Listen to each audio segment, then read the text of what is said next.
50वें page के आगे हम लोग कंटिन्यू करेंगे। हम लोग देख रहे थे कि उर्मिला बिल्कुल लक्ष्मण का इंतजार करते करते परेशान हो गई है और अंत में कहती है कि मेरी इच्छा हो रही है कि मैं ही कहाँ चले जाऊं, वन में चले जाऊं। काजल एक बार देख लो, रिकॉर्डिंग हो रहा है, टाइमर चल रहा है, ठीक। तो उर्मिला बिल्कुल निराश होकर कहती, हताश होकर कहती, वो लक्ष्मण तो आ नहीं रहे हैं, इससे अच्छा है कि मैं ही लक्ष्मण के पास चले जाऊं, उनको छिप छिप कर देखती रहूं, लेकिन इतनी दूरी पर रहूं, नजदीक होकर भी, कि उनकी जो तपस्या है, उनकी जो साधना है, उसमें व्यवधान ना बनूं, है ना। इन्हीं पंक्तियों में अंत होता है कि वो लक्ष्मण जब जाए तो उनकी धूल में लौट जाना चाहती है और कहती कि रहे रत वे निज साधन में, यही आता है इस मन में, मतलब वो अपनी साधना में रत रहे, मग्न रहे, मैं उस पर कोई बाधा ना बनूं, फिर भी इतने निकट रहूं कि उन्हें देख सकूं। समझ में आ रहा है? तो आगे देखते हैं क्या कह रही है उर्मिला। जाति जाति गाती गाती कह जाऊं यह बात, जाति जाति गाती गाती, कौन सा अलंकार होगा? पुनरुक्ति प्रकाश अलंकार, ठीक है। तो अब आपको भी थोड़ा संकेत मिल रहा है कि जाति जाति मतलब कविता समाप्ति की ओर है, नवम सर्ग किस ओर है? समाप्ति की ओर है, क्योंकि उर्मिला कह रही कि जाते जाते गुनगुनाते हुए गाते हुए क्या बात कह जाऊं, धन के पीछे जन जगती में उचित नहीं उत्पात। कह रहे कि ये जो संसार है किसके पीछे भागता रहता है? धन के पीछे। धन के लिए ही क्या करता है? उत्पात करता है। उत्पात करता है मतलब अनुचित कार्य करता है। सारा संसार किसके लिए पागल है? पैसे के लिए। पैसा कमाने के लिए लोग क्या करते हैं? गलत तरीके अपनाते हैं, अनुचित कार्य करते हैं। तो उसी को कह रहे हैं कि धन के पीछे जन, जन लोग किसके पीछे हैं? धन के पीछे भागते हैं। लेकिन संसार में जो रीत चल रही है या धन के लिए जो अनुचित अनैतिक कार्य किए जा रहे हैं वह बिल्कुल भी सही नहीं है। प्रेम की ही जय जीवन में, यही आता है इस मन में। और इन पंक्तियों में आप देखेंगे तो एक और धन को रखा है उर्मिला ने और दूसरी ओर किसको रखा है? प्रेम को रखा है। और वो कहते हैं कि धन के लिए दुनिया उत्पात करती है, लेकिन वास्तव में किसकी जय है? जय जयकार होनी चाहिए प्रेम की ही, क्योंकि संसार को सुंदर कौन बनाता है? प्रेम बनाता है। तो प्रेम की ही जय जीवन में, यही आता है मन में। उर्मिला के मन में आता है कि इस जीवन में धन की जय नहीं होनी चाहिए, बल्कि किसकी जय होनी चाहिए? प्रेम की जय होनी चाहिए, क्योंकि प्रेम है जो संसार को सुंदर बनाता है। अब जो प्रियतम को पाऊं तो इच्छा है उन चरणों की रज में आप रमाऊं। अब मैं यदि प्रियतम को पाऊंगी तो मेरी इच्छा क्या है? उनके चरणों की रज। रज मतलब क्या होता है? धूल, है ना। तो उनके चरणों की रज में आप रमाऊं, मतलब अपने ऊपर उनके जो चरणों की धूल है उसको अपने ऊपर मल लूं, या फिर उस धूल में मैं समाहित हो जाऊं। आप अवधि बन सकूं कहीं तो क्या कुछ देर लगाऊं। और इंतजार तब मुश्किल होता है, और ज्यादा मुश्किल हो जाता है जब समय बिल्कुल नजदीक आ जाता है ना। तो जैसे आप लोग स्कूल है, कॉलेज है ना। कॉलेज में तो खैर एकदम पूरे नियम से पढ़ाई नहीं होती, पर स्कूल में 10 से 4 बजे तक जो पूरा एक के बाद एक पीरियड होता है, तो 10 बजे आपको व्याकुलता नहीं होती, लेकिन जैसे ही आखिरी पीरियड रहता है, अंतिम कालखंड, आपको घंटी की कितनी बेसब्री से प्रतीक्षा होती है। वो 5-5 10-10 मिनट बिताना मुश्किल हो जाता है। ऐसे उर्मिला ने काफी बरस काट लिए हैं, लेकिन अब उनसे प्रतीक्षा नहीं हो पा रही, बेचैनी बढ़ती जा रही, व्याकुलता। तो कह रही है कि आप अवधि बन, मैं ही क्या बन जाऊं? समय बन जाऊं, यदि मुझसे संभव हो तो। और समय बन जाऊं और क्या करूं? तो क्या कुछ देर लगाऊं, मतलब यदि मैं समय होती तो 14 बरस को बीतने में वक्त नहीं लगता, मैं अपने आप को मिटाकर जाकर उनको लाऊं। क्योंकि उर्मिला कह रही यदि मैं समय होती तो फिर मैं क्या करती? अपने आप को मिटा देती, जितनी जल्दी हो समाप्त कर देती, ताकि जो मेरे प्रियतम बिछड़े हुए हैं वो मेरे पास आ जाए, है ना। अब देखिए उपमा अलंकार का बहुत अच्छा प्रैक्टिस हो गया। इन पंक्तियों को पढ़ेंगे तो आगे कुछ पूरी झड़ी लगी हुई है। उषा सी आई थी जग में, उषा सी, है ना। संध्या सी क्या जाऊं, एक ही पंक्ति में 2 बार उपमा अलंकार का प्रयोग। उषा सी आई थी जग में, संसार में मैं किसकी तरह आई थी? उषा के समान, नई सुबह के समान। जब सुबह होती है तो हम सब किससे भरे होते हैं? ऊर्जा से भरे होते हैं, ताजगी से भरे होते हैं, मन में नई उमंग होती है, नया दिन होता है। तो कह रहे कि मैं उषा उषा सी आई थी जग में, संसार में मैं, या फिर इस राज भवन में बिल्कुल नवविवाहिता पत्नी के रूप में आई थी, जैसे सुबह आती है उत्साह उमंग और खुशियां लेकर आई थी। लेकिन क्या मैं संसार से संध्या सी जाऊं? जैसे शाम ढलता है तो शाम ढलते ही अंधकार छा जाता है, सुबह होती है तो क्या आता है? प्रकाश। लेकिन शाम ढलते ही क्या हो जाता है? अंधकार। तो मैं प्रकाश की भांति खुशियां उमंग उत्साह लेकर आई थी, तो क्या मेरा यही नसीब है कि मैं शाम की तरह ढल जाऊं, संध्या की तरह अंधकार में विलीन हो जाऊं?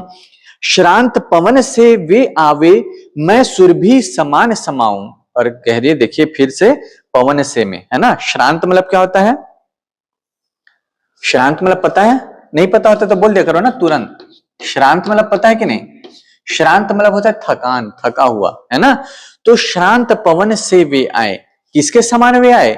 थके हुए पवन के समान आए, धीमे धीमे चलते हुए। मतलब पवन जब थका होता है तो कैसा होता है? धीमे चलेगा, है ना। और पवन जब उत्साहित होगा, आंधी तूफान का रूप लेगा, है ना, तेजी से चलेगा। तो लक्ष्मण को क्या कह रहे हैं? श्रांत पवन से वे आए, मैं सुरभि समान समाऊं। जैसे एक हवा है, बहुत थका हुआ है, धीमे धीमे धीमे चल रहा है, और वो जब किसी फूल के पास से गुजरता है तो फूल की सुगंध उसमें समा जाती है, तो हवा क्या हो जाती है? ताजी ताजी लगने लगती है, खुशबू भरी हवा, है ना। वो स्वयं भी क्या होता है? ताजगी का ताजा महसूस करता है, और जो जहां से वो हवा गुजरती है उनको भी उस हवा को सूंघ कर या उसकी गंध लेकर कैसा महसूस होता है? ताजगी का एहसास। तो कह रहे हैं कि मेरे प्रियतम लक्ष्मण थके हुए हवा के समान आए, और जैसे उस हवा में कोई खुशबू मिल गई हो वैसी मैं उनमें समा जाऊं। मतलब उनका जो 14 बरस का जो तपस्या की उन्होंने, परिश्रम से चूर होकर वो आए हैं, मैं उनके जीवन में खुशबू की भांति क्या करूं? सुगंध भर दूं, फूल की खुशबू के समान। तो उषा सी, संध्या सी, पवन से, तीनों में कौन सा अलंकार होगा? उपमा अलंकार होगा, ठीक है। सुरभि समान में भी होगा, ठीक है। आगे देखिए क्या कह रहे हैं? मेरा रोदन मचल रहा है, कहता है कुछ गाऊं, उधर गान कहता है, रोना आवे तो मैं आऊं। मेरा रोदन मचल रहा है, मतलब मन में क्या है? मन बिल्कुल भरा हुआ है दुख से, विरह से, और मन रोना चाहता है, और रोते हुए मन क्या करना चाहता है? गाना चाहता है। जब आपका मन भरा होता है बहुत ज्यादा, है ना, कहते कि कोई भी कवि है, रचनाकार है, कब कविताएं लिखता है? कब कोई रचना लिखता है? जब उसके मन में क्या हो? भाव बहुत भरा हो, उमड़ घुमड़ रहे हो। जिस व्यक्ति के हृदय में भाव बहुत ज्यादा नहीं होंगे, कोई चीज उसे बहुत पीड़ा नहीं देगी या कोई चीज उसे बहुत खुशी नहीं देगी, तो वो क्या लिख पाएगा? नहीं लिख पाएगा ना। लिखने के लिए क्या जरूरी है? कि आपने कुछ ऐसे गहरे भाव का अनुभव किया हो जिसकी अभिव्यक्ति बहुत आवश्यक हो जाए। तो ऐसी उर्मिला के मन में पूरा रुदन है, मन रोना चाहता है, और रोते हुए उसकी अभिव्यक्ति किस रूप में करना चाहता है? गीत के रूप में करना चाहता है। तो रोता हुआ मन गाना चाहता है, लेकिन जो गाना है, गीत है, उसकी क्या शर्त है? यदि रुदन आए, पहले रोना आए, तब क्या हो? गीत फूट पड़े। रोता हुआ मन चाहता है गाना, लेकिन गाना क्या चाहता है? मन पहले रोए, तब जाकर मैं निकलूंगा, फूट पड़ूंगा। समझ में आ रहा है? ठीक। इधर अनल है, उधर जल। अब देखिए यहां पर अनल मतलब क्या होता है? हाँ, अनल नहीं पता? दावानल बोलते हैं ना, अग्नि। जंगल क्या को क्या कहते हैं? दावानल। अनल मतलब अग्नि, और अनिल मतलब, हाँ, पानी नहीं, अनिल मतलब वायु, ठीक है। अनल मतलब आग, और अनिल मतलब वायु, ठीक है। मिलते जुलते शब्द हैं, पता होना चाहिए। तो इधर अनल है, इधर आग है, उधर जल। पानी और आग का रिश्ता कैसा होता है? विरोधी का होता है। यदि कहीं आग लगी, हाँ, पानी डालेंगे तो वो आग क्या हो जाएगी? बुझ जाएगी। लेकिन उर्मिला के जीवन में एक और अनल है। किसकी अग्नि है? विरह की। और जल किसका है? दुख का, करुणा का। विरह एक और आग उत्पन्न कर रहा है, जो विरह की आग में जल रही है। दूसरी ओर विरह से उत्पन्न पीड़ा से आंखों में क्या है? जल है।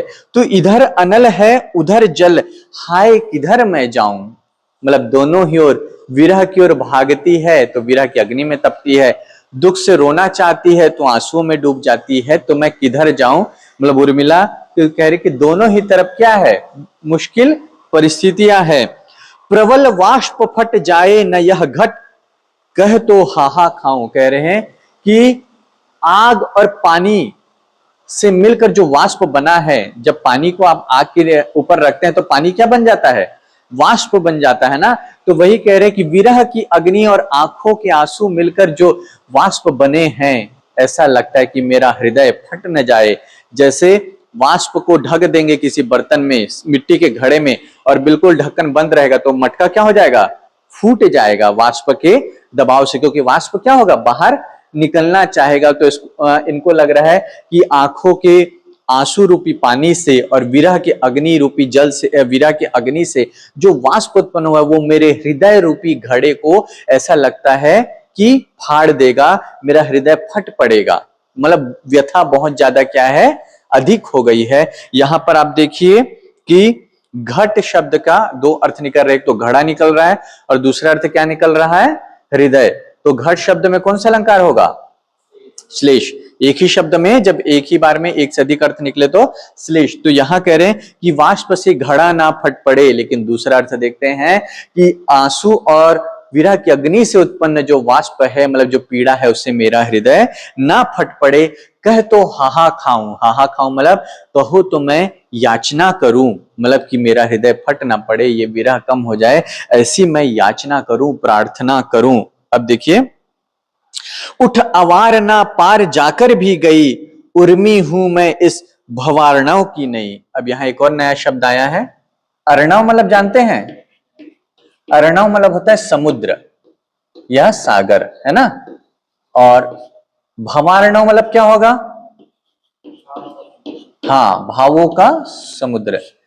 एक शब्द प्रचलित है ना सरल भाषा में, जैसे यहां इन्होंने थोड़े क्लिष्ट शब्द का प्रयोग किया, भवार्णव कह दिया है। अर्णव मतलब समझ गए आप, समुद्र। भवसागर शब्द सुने हैं, है ना, भवसागर में नैया डोल रही है ना, तो भवसागर मतलब संसार, भावों का सागर क्या है, यह संसार है। तो भवार्णव का अर्थ क्या होगा, संसार।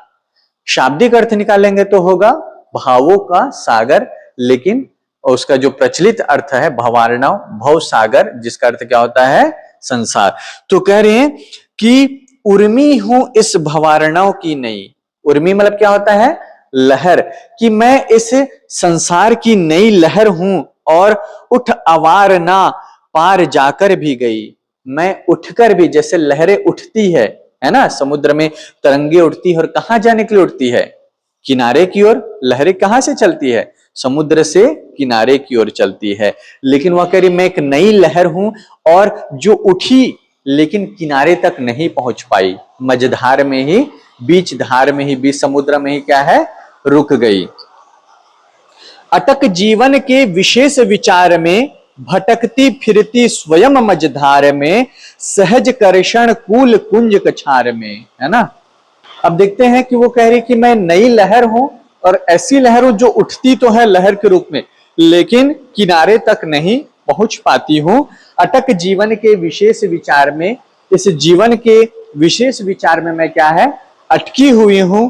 भटकती फिरती स्वयं मझधार में, भटक रही है मझधार में, बीच धारा में ही बह रही है, क्योंकि किनारे तक जाने का रास्ता नहीं पहुंच पा रही है। सहज कर्षण कूल कुंज कछार में, जो किनारे है उसका आकर्षण सहज है। किनारे मतलब मंजिल तक पहुंच पाना, लक्ष्मण तक पहुंच पाना, या लक्ष्मण का आ जाना, वहां का मन में आकर्षण है, लेकिन वो वहां तक नहीं पहुंच पा रही है, किनारे तक नहीं पहुंच पा रही है। विषमता है किंतु वायु विकार में। क्यों ऐसा हो रहा है, क्योंकि जो विरह रूपी हवा है वो लहर को अस्त व्यस्त कर दे रहा है, कि लहर किनारे तक पहुंच नहीं पा रही है, और बीच में ही क्या हो जा रही है, नष्ट हो जा रही है। समझ में आया। चलिए, यहां वायु विकार में मतलब हवा लहर को नष्ट कर दे रही है, अस्त व्यस्त कर दे रही है, मंजिल तक पहुंचने नहीं दे रही है। और चारों ओर चक्कर है कहीं, उर्मी हूं मैं इस भवार्णव की नहीं। और चारों ओर चक्कर है कहीं, भटक रही है ना, इसलिए चारों ओर क्या है, चक्कर, इधर जा रही उधर जा रही, उसको नहीं पता है कि सही रास्ता क्या है। और अंतिम पंक्ति वही जो पुनः आया है, उर्मी हूं, लहर हूं, इस भव सागर की संसार में एक नई लहर के समान हूं। आगे देखते हैं, पर विलीन नहीं रहूं गतिहीन मैं, दैन्य से ना दबूं कभी वह दीन मैं। कह रही है मैं दीन हूं, है ना, मेरी अवस्था दयनीय है, लेकिन मैं दीनता से दबी नहीं हूं। मतलब मैं अभी भी क्या है, पराजित महसूस नहीं करती, मैं याचना नहीं करती, गिड़गिड़ाती नहीं, विलीन नहीं, मैंने अपना अस्तित्व को क्या किया है, विलीन नहीं किया है, समाप्त नहीं कर दिया है। और ना ही मैं गतिहीन हूं, मतलब ऐसा भी नहीं कि मैं जड़ हूं। मतलब कुछ लोग ये होता है ना, दुख में अपने आप को समाप्त कर देते हैं, दुख बर्दाश्त नहीं कर पाते हैं, या फिर बहुत ज्यादा उनकी स्थिति दयनीय हो जाती है, दीनता से भरे, जिनको देखकर ही आपके मन में लगता है कितना बेचारा है, बेचारी है। लेकिन उर्मिला कह रही नहीं, मेरी परिस्थितियां खराब है, बहुत विषम स्थिति है, विरह को झेल पाना बहुत मुश्किल है, लेकिन इसके बावजूद मैं कहीं याचना नहीं कर रही हूं, मैं अपना अस्तित्व समाप्त नहीं कर रही हूं, गतिहीन भी नहीं हूं मैं, अभी भी मुझ में चेतना बाकी है। क्लियर है। आगे फिर देखिए, अपनी दशा का वर्णन करते हुए कहती, अति अवश्य हूं किंतु आत्म अधीन में, अवश्य हूं, मेरा वश नहीं चल रहा है, इसके बावजूद आत्मधीन, स्वयं के ही अधीन हूं, मैं किसी की गुलाम नहीं बनी हूं। ऐसा नहीं कि मुझ पर किसी और का नियंत्रण है, मेरी स्थिति असह्य है, उसके बावजूद मुझ पर स्वयं का अभी भी क्या है, नियंत्रण है। सखी मिलन के पूर्व ही प्रिय लीन में, और इस पंक्ति को देखिए, बहुत सुंदर पंक्ति है कि सखी मिलन के पूर्व ही, मिलने के पहले ही, प्रिय लीन मैं प्रिय में क्या हो चुकी हूं, लीन हो चुकी हूं।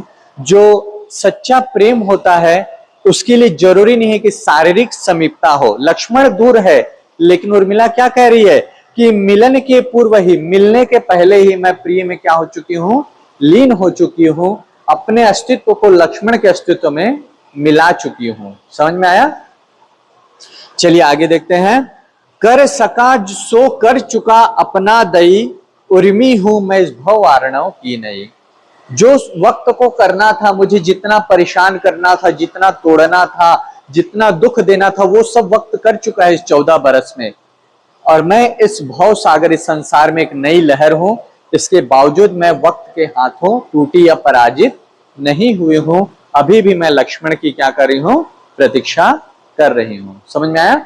चलिए आगे, आए एक बार प्रिय बोले एक बात कहूं, विषय परंतु गोपनीय सुनो कान कान में। अब ये फिर से पुरानी स्मृतियां, आपने पिछले कई क्लासेस में सुना होगा कि उर्मिला बीच बीच में फिर याद करती, लक्ष्मण थे तो ऐसा हुआ था, वैसा हुआ था। ऐसी फिर से एक स्मृति जागृत होती है और कहती है कि एक बार की बात है जब प्रिय आए और मेरे कानों में बोले कि मैं तुमसे कुछ बात कहना चाहता हूं, पर गोपनीय बात है, इसलिए तुम मेरे नजदीक आओ ताकि मैं तुम्हारे कान में ही यह बात कह सकूं। उर्मिला कहती है, मैंने कहा कौन यहां, यहां कौन है, कान में कहने की कोई बात नहीं, ऐसे ही आप दूर से ही कह दो, मैं सुन लूंगी। लक्ष्मण कहते हैं, बोले प्रिय चित्र तो है, सुनते हैं वे भी राजनीति के विधान में। यहां जो तस्वीरें लगी है वो तो सुन सकते हैं। मतलब लक्ष्मण उनको ऐसे ही मजाक कर रहे हैं, ये नजदीक आने के लिए बहाना ढूंढ रहे हैं, और कहते हैं कोई नहीं तो ये चित्र है, और राजभवन में ये चित्र भी सुनते हैं, गोपनीय बात को इधर का उधर कर देंगे। लाल किए कर्णमूल होठों से उन्होंने कहा, और जैसे उर्मिला पास आती है तो लक्ष्मण उनका जो कपोल है, उनके जो गाल है, उनको चुंबन ले लेते हैं, है ना, और लाल कर देते हैं। क्या कहूं सदगद हूं मैं भी छद्मदान में। और उर्मिला कहती है कि लक्ष्मण अचानक से इस तरह से मुझे छल के माध्यम से जो प्रेम करते हैं, उससे मेरा हृदय गदगद हो जाता है, प्रफुल्लित हो जाती हूं कि किस तरह से छल से मेरे पति ने, प्रियतम ने मुझे अपने पास बुलाया और धोखे से मेरे कपोल को लाल कर दिया। और आगे लक्ष्मण कहते हैं, कहते नहीं है करते हैं कृति, और कहते हैं जो वीर रहते हैं वो कहते नहीं है, वो कोई कार्य को करके दिखाते हैं। सजनी मैं खींच के भी रिज उठी उस मुस्कान में। और कहते हैं कि लक्ष्मण जब ऐसा कहते हैं तो मैं खींच जाती हूँ कि किस तरह से उन्होंने छल से मेरा चुम्बन ले लिया, और मैं खींचती हूँ लेकिन रिझ उठती हूँ। देखिए दो विरोधी भाव है, एक खींचना मतलब गुस्सा करना और रिझना मतलब उस पर मुग्ध हो जाना। यहाँ खींच रही है और फिर उस पर क्या हो जाती है, रिझ जाती है कि मेरा प्रियतम कितना नटखट है, कितना चंचल है, और उनके इस प्रेमालाप से वो उन पर मुग्ध हो जाती है। मेरे चपल यौवन बाल, और कहते हैं मेरे जो यौवन है वह किसी चंचल बालिका के समान मचल उठा उनके इस व्यवहार से या आचरण से। समझ में आया? आया ना? चलिए ठीक। लक्ष्मण ने जो छेड़खानी की थी प्रेम वाली, वो उर्मिला को याद आती है। उसके बाद आगे देखते हैं, अंचल अंचल में पड़ा सो मचल कर मतसाल, बीतने दे रात को होगा सुप्रभात विशाल। अपनी स्मृतियों को कह रहे हैं कि तुम मेरे आंचल में पड़े हो, है ना, मचल कर मत साल, मतलब यादें बार बार जागृत होकर उसको और परेशान करती है। तो उन्हीं स्मृतियों से कह रहे हैं कि तुम आंचल में सोते रहो, निद्रा में रहो, बार बार जागृत होकर या मचल कर मेरे मन तुम मुझे और परेशान मत करो। और मन को समझाते हुए कह रही है, बीतने दे रात होगा सुप्रभात विशाल। ये जो रात बीत जाएगी, दुख का समय या प्रतीक्षा की घड़ी जब बीत जाएगी तो नई सुबह होगी और वो बहुत विशाल और बहुत सुंदर होगी।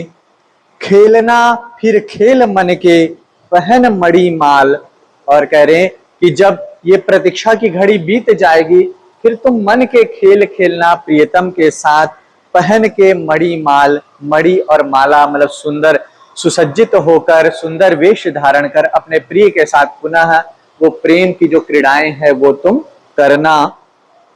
पक रहे हैं भाग्य फल तेरे, और एक शब्द आया है मड़ी माल। तो मड़ी माल में कौन सा अलंकार होगा? मड़ी माल, रूपक नहीं होगा, मड़ी की माला है ना, तो म की आवृत्ति हो रही है, तो कौन सा अलंकार होगा? अनुप्रास अलंकार। ठीक है, आगे देखते हैं, पक रहे हैं भाग्य फल तेरे सुरम में रसाल। जैसे रसीले आम होते हैं, जो आम क्या है, एक दिन में पक जाता है क्या? नहीं, आम को भी रसीला फल बनने में क्या लगता है? समय लगता है। ऐसे ही तेरा भाग्य फल भी रसीले आम की तरह पक रहा है, मतलब सही समय आने पर तेरा फल पूर्ण विकसित होगा। फल मतलब इंतजार का जो फल होता है, प्रतीक्षा का जो फल होता है, और तुझे वो रस देगा। डर ना अवसर आ रहा है, जा रहा है काल। डरने की आवश्यकता नहीं है, अवसर आ रहा है। कौन सा अवसर आ रहा है? मिलन का अवसर आ रहा है, और जा रहा है काल, समय बीतता जा रहा है। काल का दो अर्थ हो सकता है, एक तो अर्थ होगा समय और दूसरा अर्थ हो सकता है प्राणों को हरने वाला, है ना।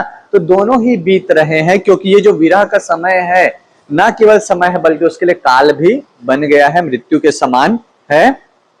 आगे देखिए, मन पुजारी और तन इस दुखनी का थाल। मन को क्या कह दिए हैं? पुजारी, मन पुजारी। अब यहां कौन सा अलंकार होगा इसको बताइए? यहां पर होगा रूपक अलंकार, क्योंकि मन को क्या किसका रूप दिया है? पुजारी का रूप दिया है। और दुखिनी यह थाल, तन दुखिनी का थाल। मन क्या है? पुजारी है जो पूजा करते हैं, और तन को क्या कहा है? थाली कह दिया है, थाल कह दिया है। तो मन पुजारी और तन दुखिनी का थाल, दोनों में कौन सा अलंकार होगा? रूपक अलंकार होगा। ठीक है, कि मेरा मन प्रियतम का पुजारी है और ये जो शरीर है वह दुखिनी का क्या है? थाली है, थाल है। प्रिय भेंट हेतु उसमें एक ही तू लाल। और कह रहे हैं कि मन पुजारी है, तन थाली है, और प्रिय को भेंट देने के लिए जो सुंदर अनमोल वस्तु है, लाल मणि है, वह क्या है? एक तू ही लाल, कि तुम ही हो, मतलब स्वयं को ही प्रिय को क्या कर देना है? सौंप देना है, क्योंकि तुम ही प्रिय की सबसे प्रिय वस्तु हो, या जो उन्हें इच्छित है वही तुम हो। ठीक है, आगे देखते हैं। फिर से स्मृतियां जागृत होती है और पुरानी स्मृतियों को याद करती हैं। यही वाटिका थी, यही थी मही, यही चंद्र था, चांदनी थी यही, यही वल्ल की मैं गोद में, मैं लिए गोद में, उसे छेड़ती थी महामोद में। पुरानी स्मृति को याद करते कह रहे कि इसी वाटिका में, इसी पृथ्वी में यही चांद ऐसा खिला हुआ था, चांद निकला हुआ था, उसकी रोशनी फैली हुई थी। और वल्लकी मैं गोद में लिए, वल्लकी मतलब होता है वीणा, ठीक है। तो चांदनी रात में इसी वाटिका में वीणा को गोद में लिए मैं महामोद में बहुत प्रसन्न होकर कोई राग, कोई धुन बजा रही थी, छेड़ रही थी। आगे कहती है यही कंठ था, कौन सा गान था। अब यहां पर कौन सा में उपमा नहीं आएगा, क्योंकि कौन सा मतलब प्रश्न है ना, कि कौन सा गान था, समानता तुलना नहीं है। हर जगह सा आएगा तो ऐसा नहीं कि आंख बंद करके उपमा लगा देना है, ठीक है। यही कंठ था, मेरे इन्हीं कंठ से मैं कौन सा गीत गा रही थी, याद करने की कोशिश करती है। और फिर उन्हें गीत के बोल याद आते हैं, न था दुर्ग तू माननी मान था। कि गीत के बोल क्या थे, न था दुर्ग तू, कि कोई किला नहीं था, माननी मान था। मानिनी मतलब यहाँ पर उर्मिला, मानिनी उर्मिला का क्या था, मान था।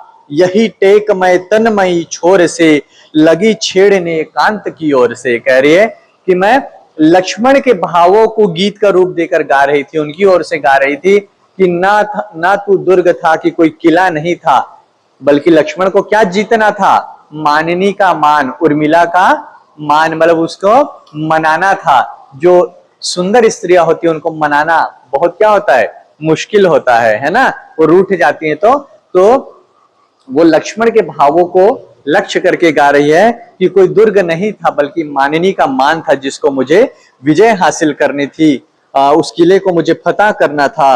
अकस्मात निशब्द आए जय, मनोवृत्ति थी नाथ की मनमयी। सखी आप ही आपको वे हंसे, बड़े वीर थे आज अच्छे फंसे। तो कह रहे कि मेरे गीत के बोल अकस्मात फूट पड़े थे लक्ष्मण को देखकर, और गीत को जो शब्द है, बोल है, उसको सुनकर लक्ष्मण हंसने लगे कि आज बड़ा अच्छा फंस गया मैं, मतलब बिल्कुल सही तुम मेरे भाव को शब्द दे रही हो कि वो लक्ष्मण जो वीर है, जो बड़े बड़े किलों को जीत लेता है, एक मानिनी को मनाने के लिए बैठा हुआ है, कितना प्रयास कर रहा है। हंसी मैं अजी मानिनी तो गई, बधाई मिली जीत यूं ही नहीं। कह रहे हैं कि फिर उर्मिला भी हंस पड़ती है लक्ष्मण को हंसते हुए देखकर, और कहती है मैं मानिनी तो गई, मतलब मैं मानिनी हूं, लेकिन आपने मुझे मना लिया, मुझे जीत लिया, इसलिए आपको बधाई कि आप अपने प्रयास में क्या हुए, सफल हो गए। प्रिय, और लक्ष्मण फिर कहते हैं प्रिय हार में ही यहाँ जीत है, रुका क्यों तुम्हारा नया गीत है। और लक्ष्मण कहते हैं ये प्रेम में ऐसा होता है कि जो हारता है वह क्या हो जाता है, जीत जाता है। एक मैंने कहीं पढ़ा था कि जब लड़ाई अपनों से हो तो हार जाना चाहिए, तो उस हार में क्या होती है, जीत होती है। यही बात लक्ष्मण भी उर्मिला को कह रहे हैं कि इस हार में ही जीत है, लेकिन रुका क्यों तुम्हारा गीत है, मुझे देख कर तुम गाते गाते रुक क्यों गई। फिर आगे उर्मिला जवाब देती है जहां आ गई चाप टंकार है, वहां व्यर्थ सी आप झंकार है। अब यहां पर व्यर्थ सी में उपमा अलंकार आएगा। जहां आ गई चाप टंकार है, चाप मतलब क्या होता है, धनुष, ठीक है। तो कह रही जहां धनुष की टंकार, धनुष की जब प्रत्यंचा खींचते हैं तो क्या है, टंकार की ध्वनि उत्पन्न होती है, उसको टंकार कहते हैं।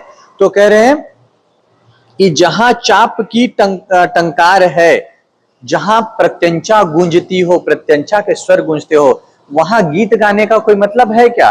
मतलब कह रहे कि जहां वीर हो, जहां वहां वीरता की बात करनी चाहिए, वहां पौरुष की बात करनी चाहिए, वहां गीत गाने का कोई मतलब नहीं है। गीत वहां क्या लगेगा, व्यर्थ लगेगा। इसलिए हे स्वामी, मैं आपके आने से क्या हो गई, चुप हो गई, या मेरा गीत है वह क्या हो गया, रुक गया। प्रिय चाप टंकार तो सो रही, स्वयं मग्न झंकार में हो रही। और कह रहे हैं कि तुम कह रही हो कि टंकार के आने से झंकार चुप हो गए, लेकिन हे उर्मिला, जो टंकार है, मतलब मेरा पौरुष है, मेरी वीरता है, वह तो तुम्हारे गान में खो गया है, मुग्ध हो गया है, वह सो गया है। मतलब तुम्हारा स्वर इतना मधुर है कि यहाँ पर वीरता या पौरुष का कोई काम नहीं है। और वह स्वयं झंकार में मग्न हो गया। आगे उर्मिला कहती है, यहाँ पे पूरा वार्तालाप है दोनों का आपस में, ठीक है। भला प्रश्न है किंतु संसार में, भली कौन झंकार में टंकार में। उर्मिला कहती ये तो अच्छा प्रश्न उपस्थित हो गया इस संसार में कि भला कौन है झंकार टंकार में, कि या मेरा गान अच्छा है, संगीत अच्छा है, या फिर वीरता की जो बातें हैं या धनुष प्रत्यंचा की आवाज है, दोनों में से कौन सा स्वर अधिक मधुर है या महत्वपूर्ण है। इस प्रश्न का जवाब देते हुए लक्ष्मण कहते हैं, शुभे धन्य झंकार है धाम में, रहे किंतु टंकार संग्राम में। अब लक्ष्मण का उत्तर देखिए कितना व्यवस्थित है या कितना बैलेंस्ड उत्तर है, संतुलित उत्तर है। कह रहे हैं कि शुभे, हे प्रिया, धन्य झंकार है धाम में, घर में महलों में संगीत का स्वर है वह बहुत अच्छा लगता है, बहुत मधुर लगता है, किंतु युद्ध के मैदान में कौन सा स्वर अच्छा लगता है, प्रत्यंचा धनुष की जो आवाज है, टंकार है, वह अच्छी लगती है। इसी हेतु जन्म है टंकार का, ना टूटे कभी तार झंकार का। धनुष का जन्म, प्रत्यंचा का जन्म, वीर का जन्म किस लिए हुआ है, टंकार का जन्म क्यों हुआ है, ताकि झंकार है वह कभी न टूटे, मतलब हमेशा वो आवाज गूंजती रहे। कहते हैं ना कि हम अपने घरों में इसलिए चैन से सो पाते हैं क्योंकि सीमा पर कोई हमारे लिए जाग रहा होता है। मतलब युद्ध यदि नहीं होगा, वीर यदि नहीं होंगे तो हम घरों में शांतिपूर्वक बैठ पाएंगे क्या। तो लक्ष्मण वही कह रहे हैं कि टंकार का जन्म, वीरों का जन्म, पौरुष का जन्म इसलिए हुआ है ताकि राजमहलों में, अपने अपने घरों में लोग सुकून से रह सके, चैन से रह सके, ऐसे सुंदर गीतों को गा सके। यही ठीक टंकार सोती रहे, सभी और झंकार होती रहे, सुनो किंतु है लोभ संसार में, इसी हेतु है क्षोभ संसार में। यह ठीक है कि संसार में युद्धों की आवश्यकता नहीं होनी चाहिए, चारों ओर संगीत हो, प्रेम हो, लेकिन संसार ऐसा नहीं है। संसार में क्या है, लोभ है, लोगों के मन में क्या है, लालच, और इसी लालच के लिए वो क्या करते हैं, एक दूसरे राज्यों पर आक्रमण करते हैं, आपस में युद्ध करते हैं। इसीलिए कह रहे हैं, हमें शांति का भार जो है मिला, इसी चाप की कोटियों से झिला। हमको जो शांति बनाए रखने का भार या जिम्मेदारी मिली है वह किसके दम पर है, इसी चाप, इसी धनुष की, टंकार के दम पर है कि हम अपने धनुष के दम पर ही, बल पर ही क्या कर पाते, संसार में शांति बनाए रख सकते हैं। तो दोनों ही महत्वपूर्ण है, लेकिन टंकार अर्थात धनुष अर्थात वीर पौरुष की जिम्मेदारी है कि वो संसार में शांति बनाए रखने के लिए सीमा पर या युद्ध के मैदान पर अपना पराक्रम दिखाए। समझ में आ गया। तो बहुत अच्छी पंक्ति है। यहाँ पर देखिए युद्ध और संगीत दोनों की तुलना की गई है, प्रश्न पूछा गया है दोनों में श्रेष्ठ कौन है, और लक्ष्मण के माध्यम से कवि बहुत संतुलित तरीके से उत्तर देते हैं कि दोनों ही उपयोगी है, लेकिन यदि वीरता नहीं होगी, पौरुष नहीं होगा तो कोई समाज में शांति नहीं रह सकती है ना। जैसे हमारे सैनिक वीर है इसलिए हम यहाँ शांति से पढ़ रहे हैं, पढ़ा रहे हैं। अगर हमारे देश की सैनिक रक्षा नहीं करते, पुलिस हमारी रक्षा नहीं करते, तो हम यहाँ शांति से बैठ पाते क्या, नहीं बैठ पाते, है ना। चलिए आगे देखते हैं। हुआ किंतु कोदंड विद्या कला, मुझे व्यर्थ क्यों और सीखूं भला। उर्मिला अभी भी हार नहीं मार रही, क्योंकि लक्ष्मण ने आगे कह दिया ना कि टंकार के दम पर ही क्या है, झंकार सुरक्षित है।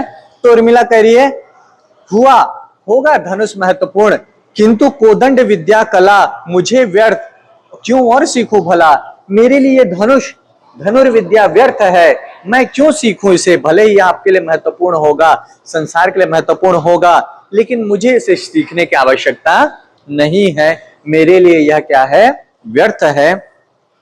भले उर्मिला के लिए गान ये, विवादी स्वरों से बचे कान ये। उर्मिला के लिए तो ये गान ही, ये संगीत ही, ये गीत ही भले हैं। क्यों भले हैं, विवादी स्वरों से बचे कान ये। जो विवाद के स्वर है, विरोध के स्वर है, जब गीत गाते हैं तो उन स्वरों से ये कान बचे रहते हैं। मतलब गाना गाने से क्या होता है, कर्णप्रिय आवाजें हम तक पहुंचती है। अब यहां पर देखो, विवादी स्वर का दो अर्थ होगा, है ना।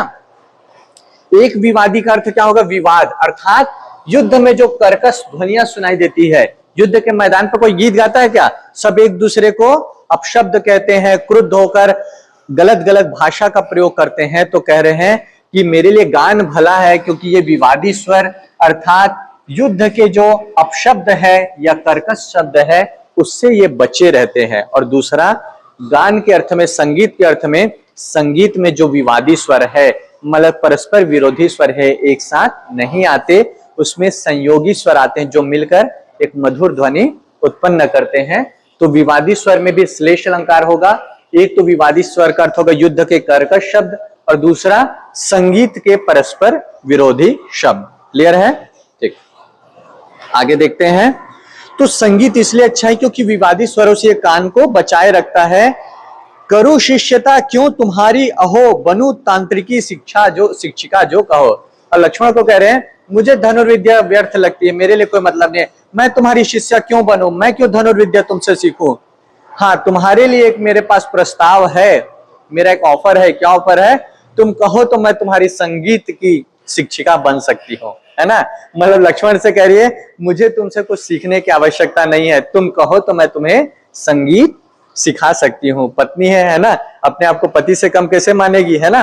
तो वही पति पत्नी की जो मीठी तकरार होती है वो हो रही है लक्ष्मण और उर्मिला के बीच। आगे कह रही है मृगों को धरो तो सही चाप से।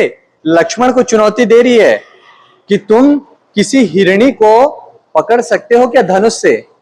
मार जरूर सकते हो लेकिन पकड़ सकते हो? नहीं पकड़ सकते। और आगे कहती है कहो खींच लू स्वरा लाभ से। तुम हिरण को अपने धनुष से नहीं बुला सकते, उसे अपने पास नहीं बिठा सकते, लेकिन मेरे स्वर में इतनी शक्ति है कि कहो तो खींच लूं, अपने स्वर से उसको खींच लूं। मतलब मैं ऐसा राग छेड़ूं कि हिरण सुनने के लिए मेरे पास आ जाए।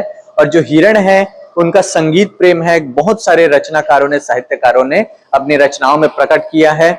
शबरी के बारे में भी कहते हैं कि वो भीलनी थी और इतना सुंदर गीत गाती थी कि आसपास वन के जो हिरण है उसका गीत सुनने के लिए उसके पास आकर बैठ जाते थे। तो उर्मिला वही कह रही है धनुष से तुम किसी हिरण को अपने पास नहीं बुला सकते, लेकिन संगीत से तुम हिरण को अपने पास बुला सकते हो। आगे कहती है अभी खींच ही जो लिया है रहो, बनी शिष्य से शिक्षिका क्यों न हो। लक्ष्मण अपनी पत्नी की प्रशंसा कर रहे हैं, कह रहे हैं अरे तुम्हें प्रमाण देने की आवश्यकता क्या है कि हिरण को तुम बुला लो, मैं भी तो एक हिरण हूं, मेरा मन एक हिरण है, और मुझ रूपी हिरण को तुमने अपने स्वर से अपने पास खींच लिया, तो क्यों ना तुम शिष्य से शिक्षिका बनो। मतलब तुम्हें शिष्य बनने की आवश्यकता नहीं है, तुम्हारा स्वर इतना मधुर है, कंठ इतना मधुर है कि तुम शिक्षिका ही बनने के योग्य हो। तुम्हारी स्वलाप धारा बहे, पड़ा कूल में चुपचाप मेरा रहे। कह रहे हैं तुम्हारे स्वर की जो धारा है वो बहती रहे, और मेरा जो चाप है, मेरा जो धनुष है वह एक किनारे पर पड़ा रहे। उसकी आवश्यकता इस राजभवन में, इस वाटिका में नहीं है। इस राजभवन में, इस वाटिका में किसकी आवश्यकता है? तुम्हारे मधुर गीतों की आवश्यकता है।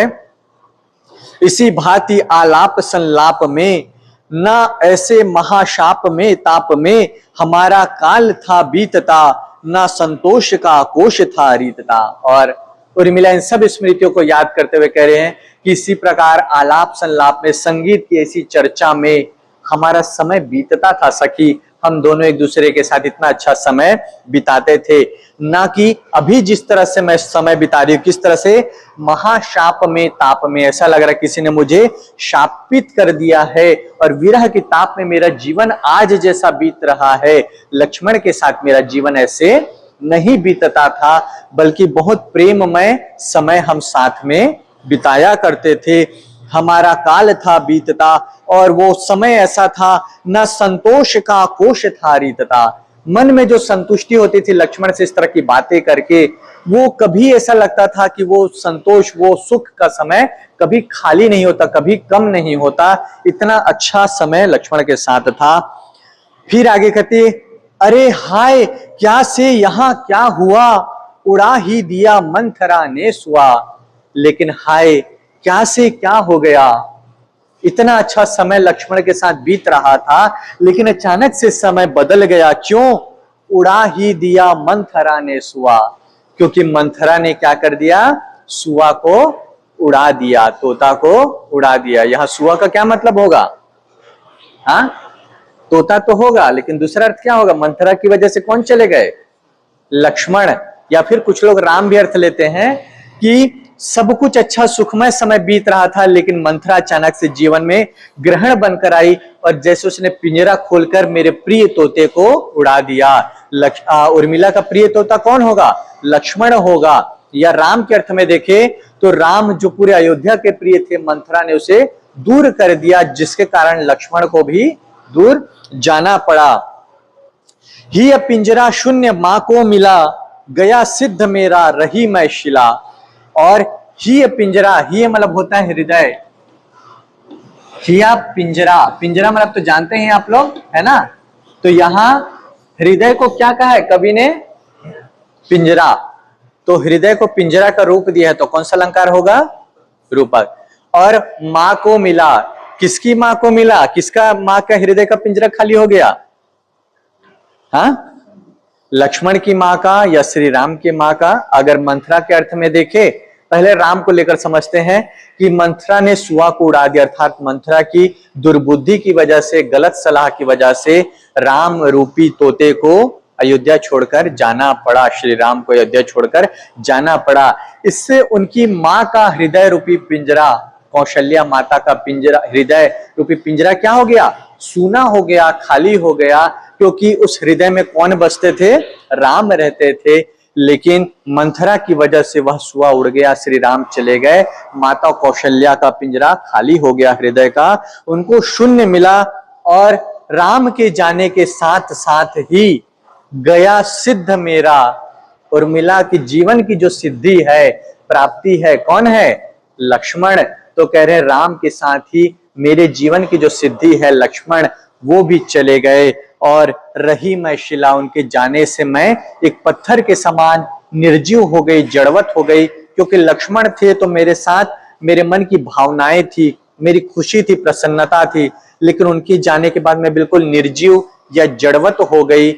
जैसे कोई सिद्ध पुरुष अपनी सिद्धि प्राप्त करने के बाद उस पर्वत शिला से उठता है तो वह मात्र शिला रह जाती है, उसमें कोई प्राण नहीं रहते हैं, वैसे ही लक्ष्मण के जाने से मेरा जीवन ऐसा हो गया जैसे कोई सिद्ध पुरुष सिद्धि प्राप्त करके शिला को छोड़कर चला जाए। मतलब आज मुझ में और पत्थर में कोई अंतर नहीं है। समझ में आया?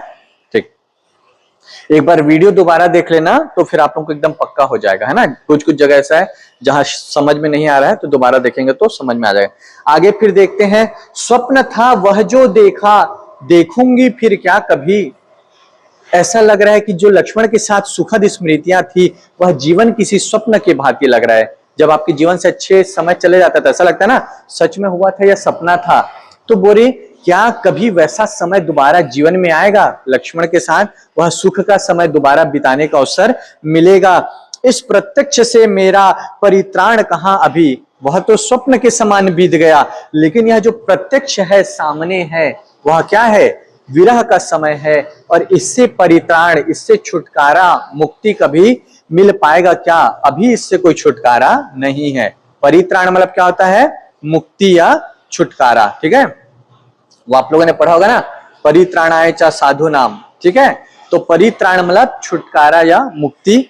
तो कह रहे हैं वो तो स्वप्न की भांति बीत गया, लेकिन जो प्रत्यक्ष में विरह है, इससे अभी मेरी मुक्ति कहां है, नजर नहीं आ रही है। आगे कहती है, कूड़े से भी आगे पहुंचा अपना अदृष्ट गिरते गिरते, दिन 12 बरसों में घूड़े के भी सुने गए हैं फिरते। कह रहे कि मेरी जो किस्मत है, मेरा जो भाग्य है, वो गिरते गिरते, उसका पतन होते होते कूड़े से भी ज्यादा गिर गया है। क्यों? क्योंकि ऐसी जनश्रुति है, ऐसी कहावत है कि जो कूड़ा करकट है 12 साल में उसके भी दिन फिरते हैं, उसका भी समय बदलता है। मतलब बुरे से बुरे लोगों का भी समय क्या है? 12 बरस में बदल जाता है। लेकिन मेरी किस्मत तो कूड़े से भी ज्यादा खराब है। क्यों? क्योंकि 12 बरस से भी अधिक समय बीत गया है। लक्ष्मण को कितने बरस का वनवास मिला है? 14 बरस का। इसलिए कह रहे हैं कि 12 बरस में भी मेरा भाग्य का उदय नहीं हो पाया है, तो मेरी जो किस्मत है, मेरा जो भाग्य है, वो कूड़े से भी खराब है। ठीक है? ऐसा प्रश्न कर रही है, क्या मेरी किस्मत कूड़े से भी खराब है, क्योंकि 12 बरस के बाद भी मेरे लक्ष्मण लौटकर नहीं आए हैं। आगे देखते हैं, रस पियो सखी नित्य जहां नया, अब अलभ्य वहां विष हो गया। जहां रोज रस का पान करते थे, नए नए रस का, रसपान मतलब आनंद प्राप्ति करते थे लक्ष्मण के साथ, रोज हर दिन एक नया समय लगता था, नया दिन लगता था, नई खुशी महसूस होती थी। जिस स्थान पे आज ऐसा लगता है वहां पर विष पीना भी दुर्लभ हो गया है, मतलब अपनी इच्छा की कोई वस्तु आज प्राप्त नहीं होती। मैं विष भी पीना चाहूं तो वह भी मुझे प्राप्त नहीं हो पाता।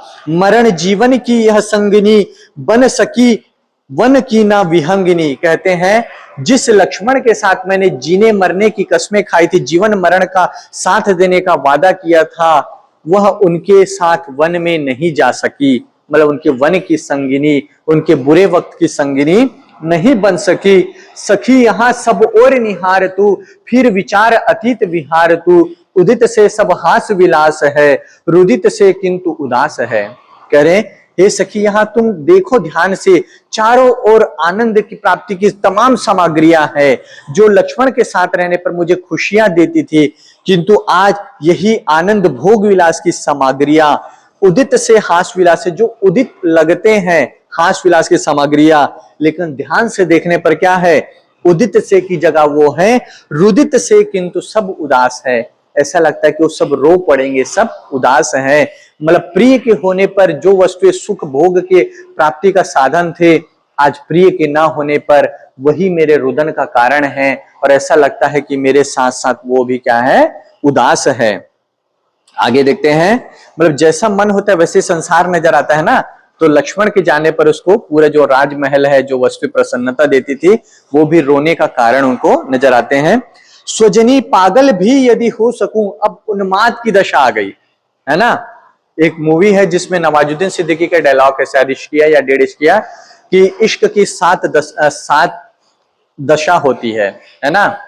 और फिर कहते हैं अब हम इश्क के आखिरी मुकाम पर है, कौन सा, तो कहते हैं मौत, है ना। लेकिन यहाँ पर उर्मिला क्या है, प्रतीक्षा करते करते एकदम उन्माद, पागल।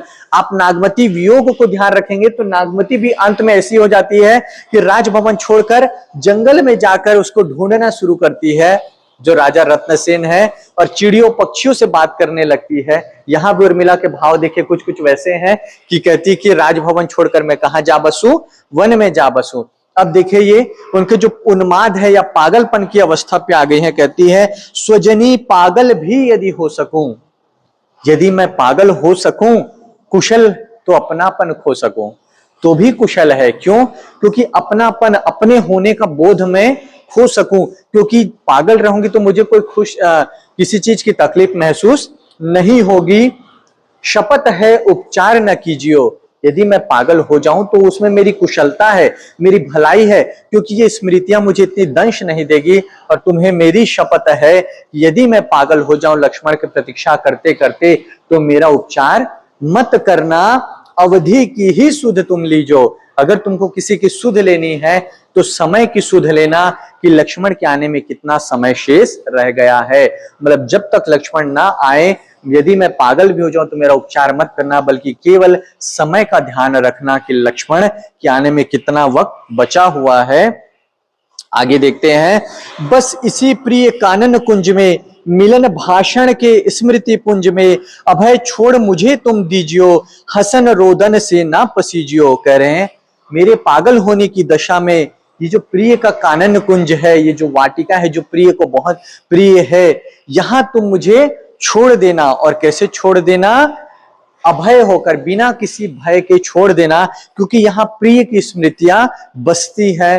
मैं यहाँ ठीक रहूंगी, और हसन रोदन से ना पसीजियो, मेरे हंसने से, मेरे रोने से तुम्हें पसीजने की, व्यथित होने की आवश्यकता नहीं है। मुझे इस वन में, इस वाटिका में छोड़ देना। सखी ना मृत्यु ना आधि ना व्याधि ही, समझियो तुम स्वप्न समाधि ही। कह रहे हैं सखी, न मृत्यु, न शारीरिक कष्ट, न मानसिक कष्ट, समझियो तुम स्वप्न समाधि ही।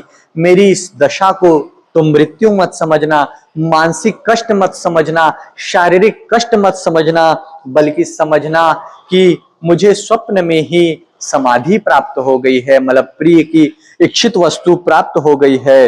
हा पागल हो यदि उर्मिला, विरह सर्प स्वयं फिर तो किला। कह रहे हैं कि यदि उर्मिला पागल हो जाए तो क्या करना है तुम्हें, विरह सर्प स्वयं फिर तो किला। जो विरह का जो सर्प है वो तो मंत्र के उपचार से क्या हो जाता है, सॉरी, जो सामान्य सर्प है वो क्या हो जाता है, मंत्र के उपचार से, मंत्र से उसका उपचार किया जा सकता है। लेकिन ये जो विरह का सर्प है इसने काटा है तो कोई उपचार नजर नहीं आता। और यहां फिर देखो विरह सर्प कह दिया है, विरह पे किसका रूप का आरोप है, सर्प का। कौन सा अलंकार होगा, रूपक अलंकार। ठीक है, तो कह रहे हैं सामान्य रूप से यदि किसी को सर्प काटता है तो मंत्र से उपचार हो जाता है, लेकिन विरह रूपी सर्प मुझे काट दे और मैं पागल हो जाऊं तो इसका कोई उपचार नहीं है।